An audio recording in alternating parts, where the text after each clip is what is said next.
টুকটুকি আপু কমেন্ট করছেন, টুকটুকি আপু কমেন্টের অ্যান্সারটা আমি দিই।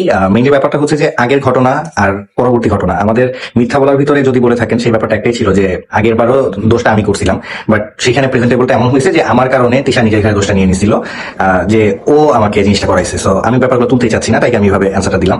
মেইনলি ব্যাপার হচ্ছে যে আগের বার নিজের ঘাড়ে দোষটা পাই নিছিল, আর যাই হোক আমরা যেভাবে ছিলাম ভালো ছিলাম, সেটা নিয়ে কোনো সমস্যা না।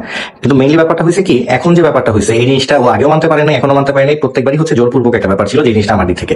আর আমি যেভাবে ভুল করছি আমার দিকে। হ্যালো ভিউয়ার্স, আসসালামু আলাইকুম। তো নতুন আরেকটি ভিডিও নিয়ে আপনাদের মাঝে চলে এলাম।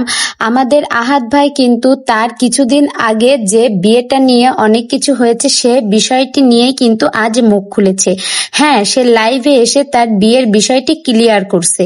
আসলে তিশা আপুর কথা কি বলবো, সে তো এত ধৈর্যশীল মহিলা আমি আর একটাও দেখিনি।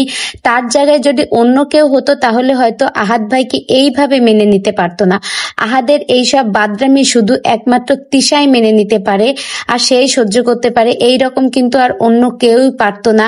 তো আমি তিশাকে অনেক ধৈর্যশীল মহিলাই বলবো যে সে সবকিছু সহ্য করে সে কিন্তু সংসারটা করে যাচ্ছে। সে বলেছে একটা লাইভে যে সংসার তো ভাঙা যায়, কিন্তু সংসার ধৈর্য সহকারে কয়জনে করতে পারে।